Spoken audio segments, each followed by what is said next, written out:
Hey everybody, just some further thoughts on Jupiter and specifically the conjunction between the Sun and Jupiter, which is a new portal.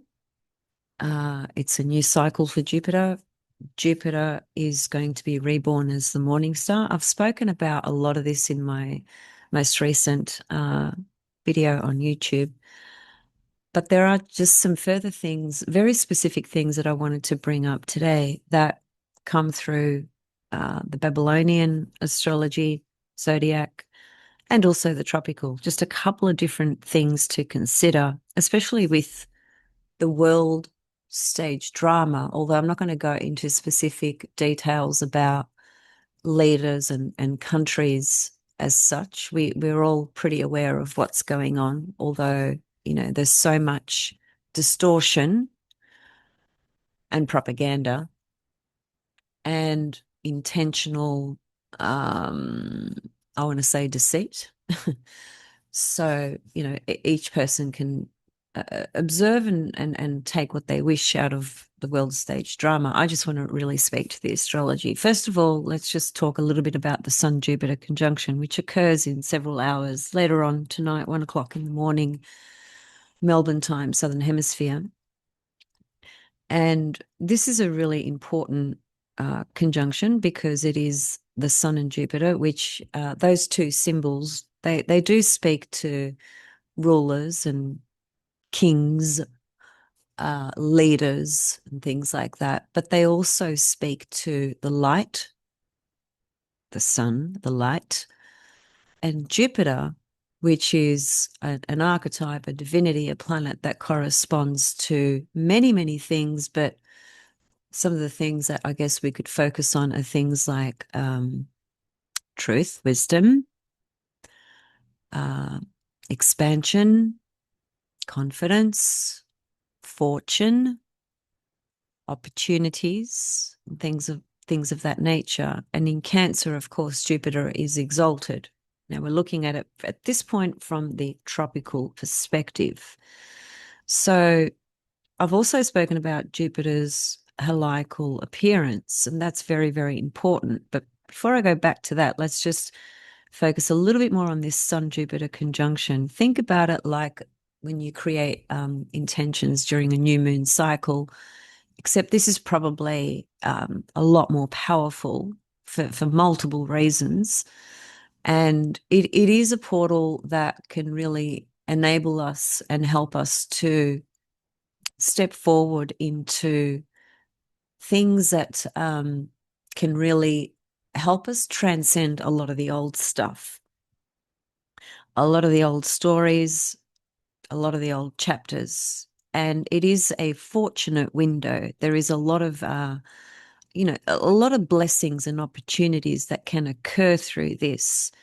And my suggestion is to be really clear on what it is you wish to step into moving forward with great confidence and embody this energy in such a way where you really feel into it, sit with it, whether that's through meditation or walking in nature or whatever it is. Everyone will do it in their own different way. But the important thing is to really connect with the energy, because when Jupiter is actually after the Sun forms a conjunction to Jupiter, they will separate, and Jupiter will be invisible for some time, and it will appear around mid-July. And so today or tonight is the window of where you create the intentions or plant the seeds. This is a really important time. And it is very encouraging despite the world drama, because once again, I don't want to focus too much on the world drama, but just think about it from your own position, your own life story, and what you wish to really, how you wish to grow at this point in your life journey, in your life story, through much much deeper wisdom. You know, Jupiter is exalted in Cancer. There's something very very potent and very special about this portal. The point is to really feel into the energy while the conjunction occurs, and just think about it from the context of, you know, planting seeds and setting the intentions, and bring your heart into it. You know, this is a Cazimi, means in the heart of the sun. So we've got to come through our heart energy with this, right? And I'm not talking about the heart that's connected to romantic desires and romantic love. I'm talking about the heart of the light of the truth, which is, you know, far deeper than the romantic love, let's say. And this is about wisdom. This is Jupiter, the god of wisdom and truth, and the sun, the light, the truth. So there's an illumination being expanded through Jupiter that can enable us to transcend the old and step into new visions with our perception, our perspective, with the seeds that we choose to plant at this time. Now, it is squaring Saturn and Neptune. So the square with Saturn and Neptune, that, you know, the main thing about that I want to say is there could be some resistance from Saturn to certain narratives or old ideas or old structures. From the point of view of Neptune is wanting to dissolve those old structures. And so, you know, here they are conjunct. And I suppose our journey through that needs to be an understanding of what needs to depart and how we can transcend some of those old narratives or chapters or stories so that we can step into more positive Jupiter perspectives, right, about our life path and how we are moving forward. And the Sun Jupiter conjunction, it just, you know, it radiates and opens up, you know, this pure light, right? It's so big that it doesn't matter what I say, it will not cover it. You know, it's something that you really need to feel into with your heart, as I said, right? The Cazimi, it means in the heart of the sun. So today's a very special day from that perspective. And if you can find a moment where you can just sit with that energy and just use your imagination. Cancer is one of the most imaginative signs. You know, it has this extraordinary ability to tune into so many different things, because Cancer actually is a sign that corresponds to the past as well. Now, whilst we are at a point where we must release certain past chapters or narratives or stories, there are also things in the past that hold tremendous wisdom, such as ancient teachings, ancient principles, ancient wisdom. Those things are not to be forgotten. Those, if anything, they need to be revived. But we need to revive them in the context of where we are in our life right now, and in life, you know, collectively with the collective path moving forward, because the old reality is just dying every second. There are necessary transitions and shifts that must come in. But if you just think about it from your own personal perspective, and this is not about being selfish, we do need to be compassionate and aware and caring of everyone and everything.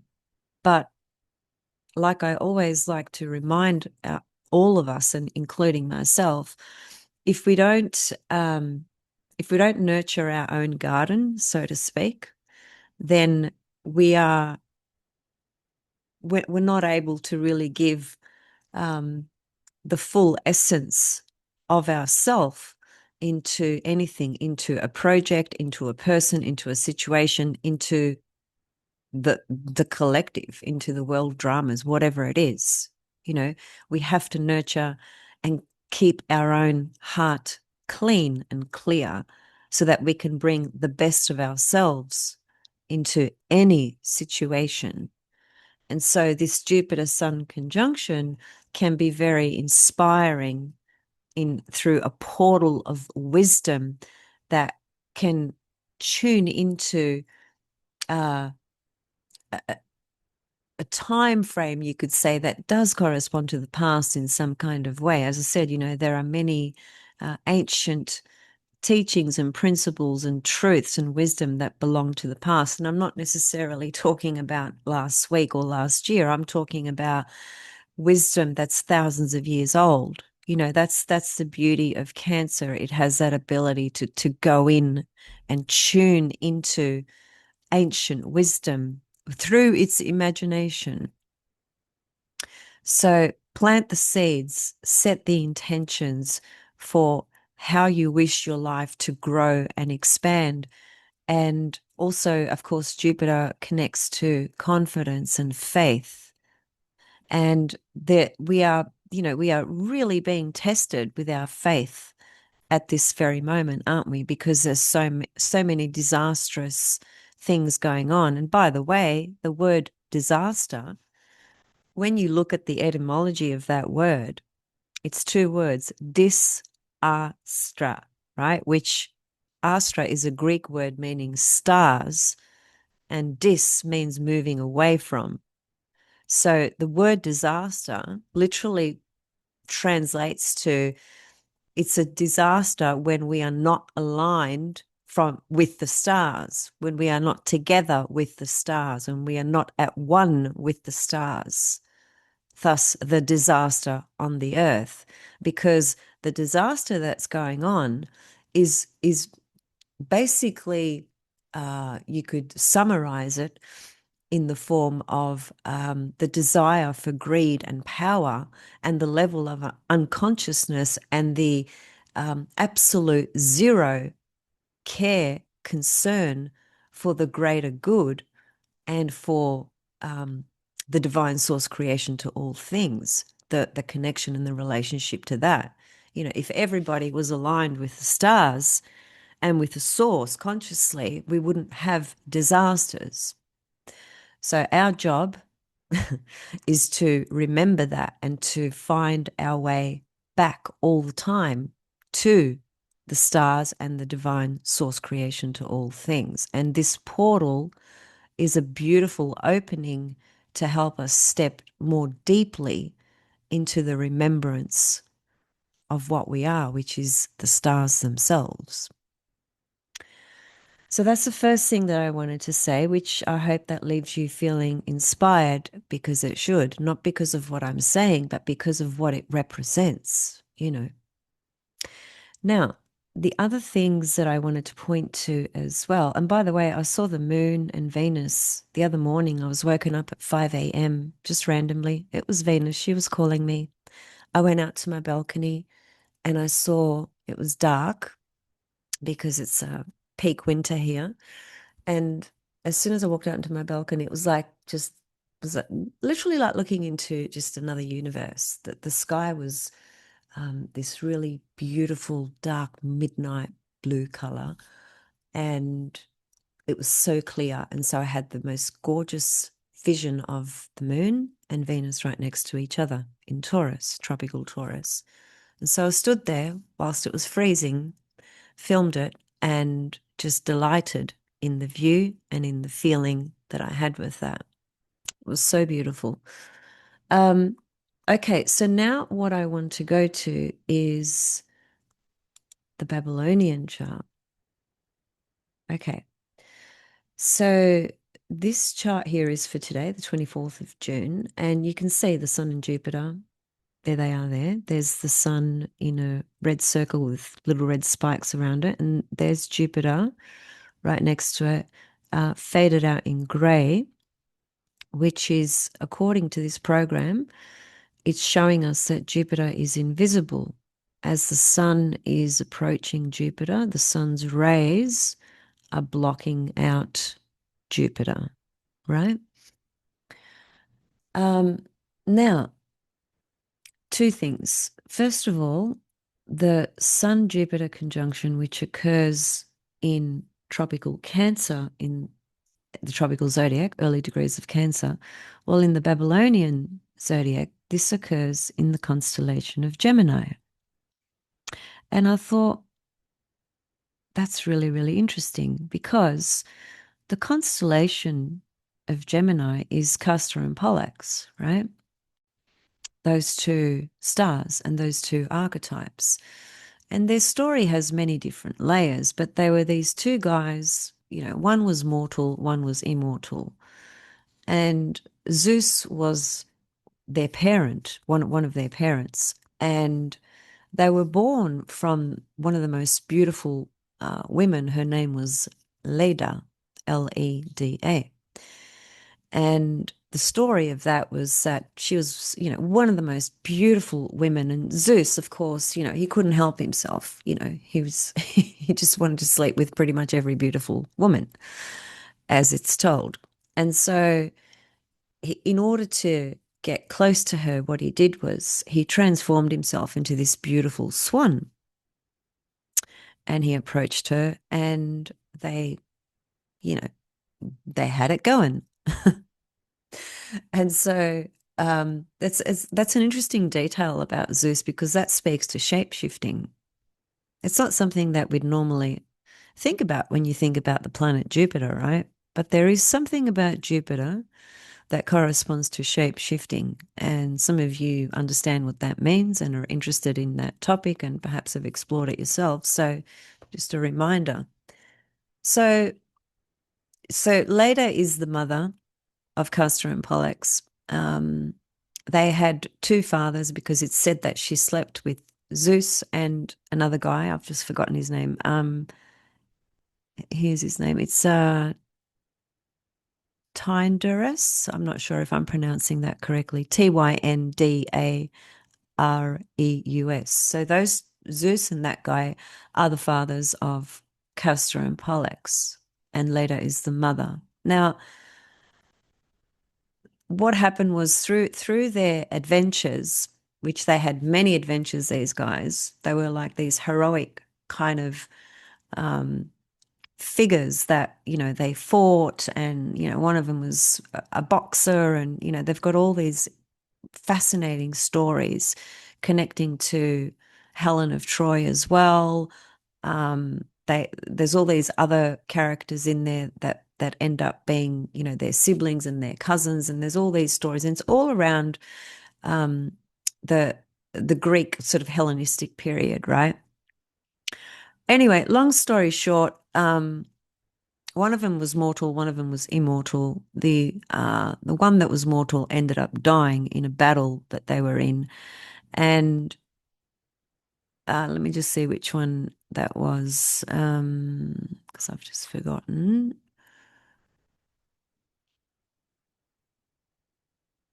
So it was Castor that was the mortal one, and he died.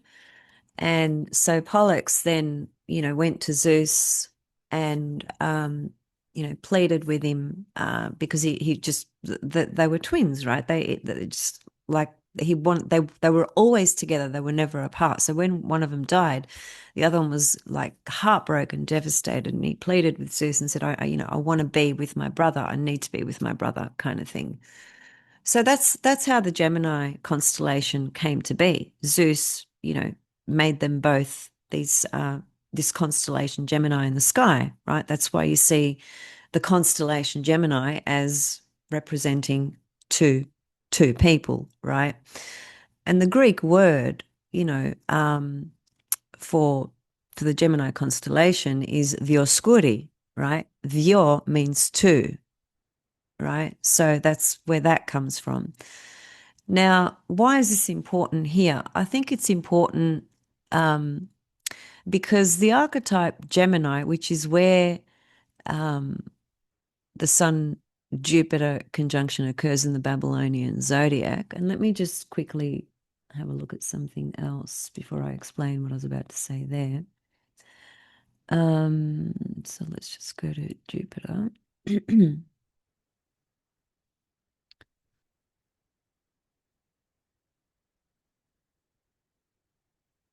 Yeah, okay. So what's happening is that the conjunction, occurs Cancer tropical, Gemini Babylonian, and the heliacal appearance of Jupiter occurs in Gemini Babylonian and Cancer tropical. And this is important because the heliacal appearance is basically around the 15th of July. All right, for many latitudes, it does depend on your latitude. So it might be visible a few days before that, or it might be visible a few days after that, based on your latitude. But for many latitudes, it will be around about the 15th of July. That's important because the conjunction that's occurring today, right, 24th, 25th of June, is, it's almost 3 weeks before the heliacal appearance of Jupiter. And so what I'm saying is that the conjunction that occurs today is really important for the setting of intentions and meditating into that portal, tuning into that energy, so that when Jupiter does heliacally appear, that's when things can start to manifest. They won't necessarily manifest on the 15th of July, but something will shift and happen at around about that time, and things will be able to proceed forward, because the ancients believe or believed that anything that appears in the sky is a sign from God, is a sign from the source, uh, divine source, to all things, right? God, right? Just use a simple word. Some people don't like that word. I understand that, but call it whatever you want. Call it a tree. I don't care what you call it. It's the source, right? So the ancients believed when something appears in the sky, such as a planet or a star or anything for that matter, it was a sign from the source. And that sign, depending on what it is that appears in the sky, was subsequently corresponded or correlated to matters of the earth. The first thing is that it's a sign from the source. And the second thing is that they would document what was happening on the earth in order to create the correlation or correspondence. Now, when you're talking about Jupiter appearing as a morning star, which is beginning, Jupiter's beginning a new cycle, that's a pretty good omen unto itself, because it's Jupiter. And Jupiter is the almighty Zeus, the god of wisdom. So that within itself should be encouraging. Now, the matter of going back to the Castor and Pollux story, what I was thinking was that the fact that it's appearing in Gemini in the Babylonian zodiac and forming a conjunction in Gemini again in the Babylonian zodiac, the constellation Gemini corresponding to Castor and Pollux, one was mortal, one was immortal. There's a lot of details that would be spoken about through ancient Babylonian astrology relative to the constellation of Gemini, and I don't know enough of that to speak to that right now. And what I'm referring to is, there would be very specific meanings to the heads, the hands, the feet, the torso area, that like the different degrees in the constellation of Gemini would correspond to certain divinities, for instance. This is all documented in a book called Sphera, an ancient text called Sphera, which I think is from the 1930s, but it's not translated in English. And it's, I think Ruman's done a lot of work on that, but you just can't it's written in ancient Greek, right? And no one's translated it into English. That's the problem. One day, I think that'll happen. Anyway, the point is that there's a lot of information in every single constellation. There's all these degrees, right? And all these degrees correspond to different meanings that reflect different aspects of that constellation. So there's that.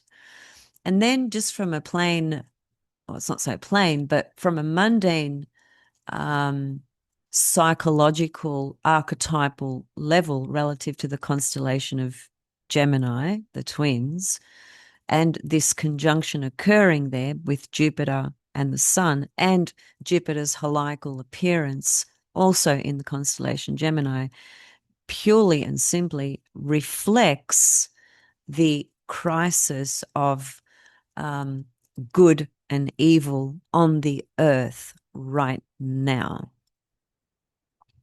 And the conflict and the division that is being experienced all around the globe. It's so obvious. And it's interesting to me because Trump is a Gemini and he's the most divisive character that's, I think, ever come on board, relative to that kind of level of leadership. He's very divisive. He's a Sun-Uranus conjunction. He's very unpredictable and he divides people. And that's not my personal opinion. That's just evident.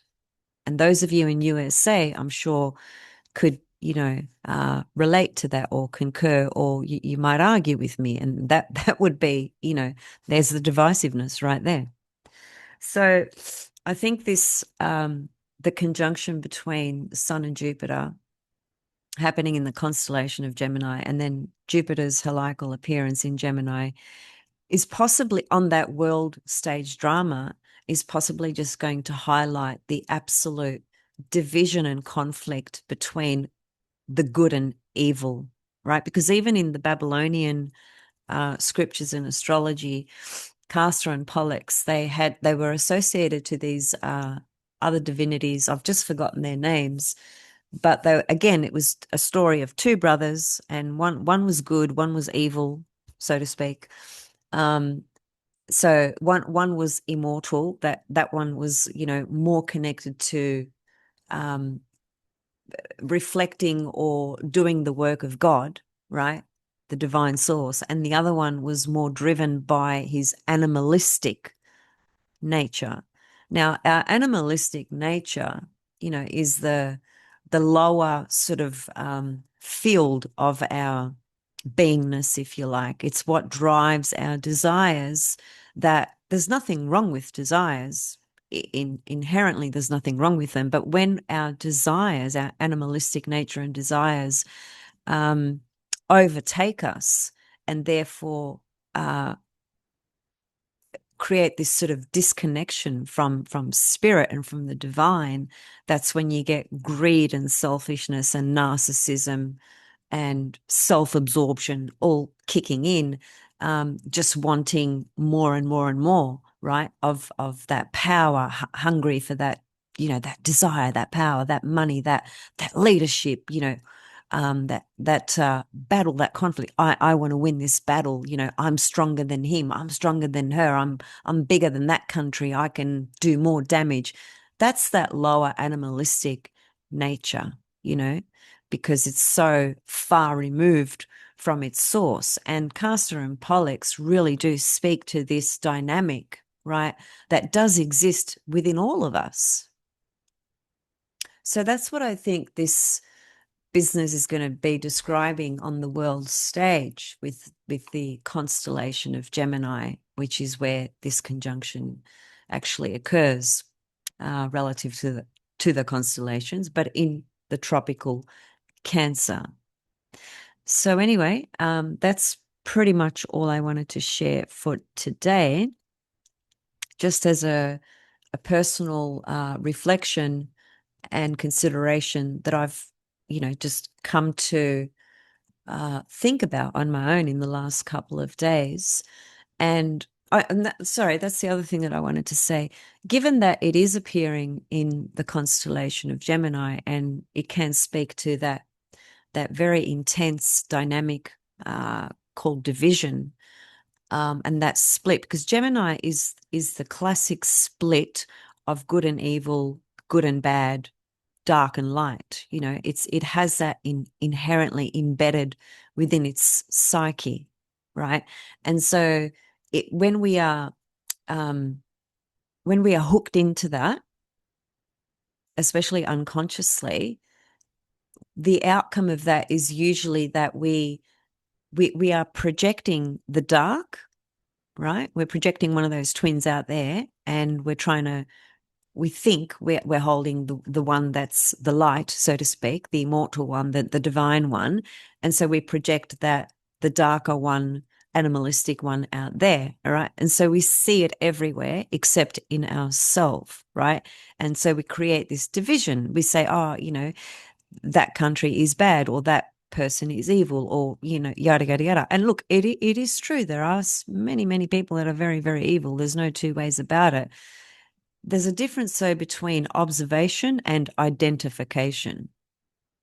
Observation puts you in a place where you are more objective and detached, and identification puts you in a place where you project your own unconscious darkness without taking any accountability of your own darkness, as it were.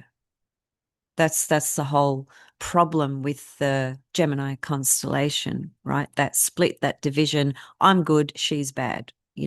I'm good, he's evil. Blah blah blah. So the point is to observe in a detached way and not project unconsciously. But that's what I just said is what's happening on a world scale, because of the hooks that are being, sort of thrown out there, designed to get people hooked in to the story and the narrative that's the strongest, or that appears more justified, or that appears more truthful. But most of it is just BS, because it's programmed. It's been planned for a very long time. None of it is coincidental. None of this stuff that's happening on the world stage, it's not random. It's all planned. But because of the level of light that is beaming through, which is people waking up, there's a real struggle for these programs and these plans to go as smoothly as they want to. And so when that happens, the intention is to push harder with the intended perspective and narrative to disempower humanity and to create further division. Because when you create division in humanity, then you create war, then you create conflict. If these people wanted to, they could be doing the opposite. They could be creating a sense of unison with the collective, with humanity. It's not as difficult as we might think. It just means having integrity and not being greedy and being honest and valuing everyone equally. Simply put, that's all it would take. But do any of these people think like that or view life like that? No, they want to be the more powerful one. They've got this psychology of, I've got to be bigger, I've got to be more powerful. I can't let my opposition beat me. It's like two little fucking kids, right? In a schoolyard, having a fight. This is how unconscious and immature these pricks on the top are. Basically, in my opinion. Anyway, in summary, putting all that shit aside, if we just ourselves focus on the goodness of Jupiter, because Jupiter is goodness, it's generosity, goodness, light, the sun. If we can focus on that in ourselves so that we can birth something really, really divine, if you like, in our heart as we proceed forward through the cataclysmic nature of how things are appearing, then we are doing our job. Remember, the word disaster means when you are not aligned with the stars. So I'll leave it there. I hope that's helpful. If you're interested in working with me, looking at your chart on many different scopes and layers, just reach out and let me know. So happy, and I can say this, happy Sun Jupiter Cazimi. Stay aligned with the goodness of Jupiter and observe yourself if you are being divided, right? And if you are noticing that you are getting caught up in the division that's intended, because the objective behind that is to disarm humanity from remembering the source and the goodness that is, and perpetuating and keeping them hooked into the fear, the chaos, the disaster, because that way people lose their power. And when people lose their power, those little cockroaches up the top get to stay up there longer and get to have more and more and more and more and more. And humanity continues to have less and less and less and less. So be aware if you are being divided and stay aligned with the goodness and the light. See you soon.